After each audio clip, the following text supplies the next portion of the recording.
মিনিটে কিভাবে একটি ফ্লাওয়ার তৈরি করা যায় সেটা আমি আজকে দেখাবো। তো এখানে প্রথমে একটা স্লিপ নোট নিয়ে নিয়েছি এবং এখান থেকে আমি চেইন শুরু করব। যতটুকু লং চাই ততটুকু চেইন নিয়ে নিব। এটা কোনো কাউন্ট করার কোনো কিছু নেই। এমনিতেই কতগুলো চেইন তৈরি করে নিব। তো এখানে আমি কতগুলো এমনিতে চেইন তৈরি করে নিয়েছি, এরকম একটা লম্বা অনুযায়ী। এখন আমি একটা চেইন বাদ দিয়ে পরের চেইন থেকে একটি করে ডাবল ক্রোশে করব। সরি 1 2 3 দুটি চেইন গ্যাপ দিয়ে 3 নম্বর চেইন থেকে একটি করে ডাবল ক্রোশে করব। এটা একদম আমি লাস্টের ঘর পর্যন্ত প্রত্যেকটা চেইনের উপর একটি করে ডাবল ক্রোশে হবে। প্রতিটা চেইনে একটি করে ডাবল ক্রোশে এবং শেষ পর্যন্ত হবে। তো আমি একদম লাস্ট পর্যন্ত করে তারপর আসছি। তো আমি প্রতিটা চেইনের উপর একটি করে ডাবল ক্রোশে তৈরি করে এসেছি। এখন একটি চেইন দিয়ে এটা কেটে নিব।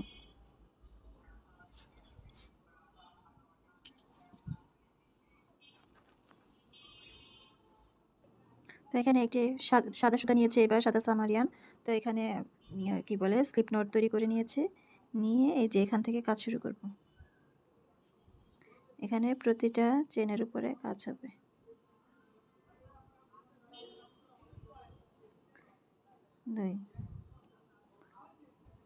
এখন একই চেইনের উপরে আমি আরও 3টি ডাবল ক্রোশেট তৈরি করে নেব একই স্পেসে।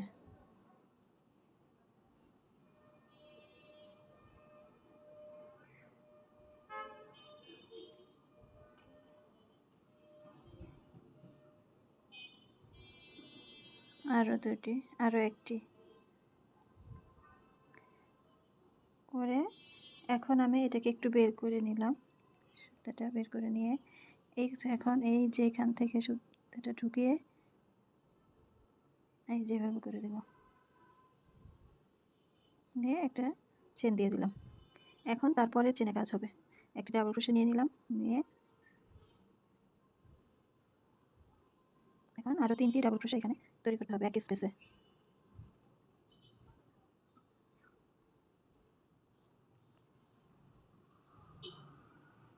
নিয়ে এই যে বের করে নিলাম, আবার এখান থেকে হুকটা ঢুকিয়ে এই যে সুতাটা এইভাবে টেনে এখান দিয়ে নিয়ে আসবো। অর্থাৎ একটা করে পপকর্ন স্টিচ হবে। তারপর একটা চেন দিয়ে দিলাম, দিয়ে এখন আবার ডাবল ক্রোশে করে পরের যে চেনটা আছে সেখানে কাজ হবে। এভাবে প্রত্যেকটা ইয়েতে চেনের উপরে একটি করে পপকর্ন স্টিচ হবে। 4টি ডাবল ক্রোশে নেব। 4টি ডাবল ক্রোশে নিয়ে এই যে যেভাবে হুকটা ওইভাবে বের করে তারপর যেভাবে আটকে দিতে হয় যে হুকটা বের করে দিলাম। এখন এখান থেকে এই যে হুকটা ঢুকিয়ে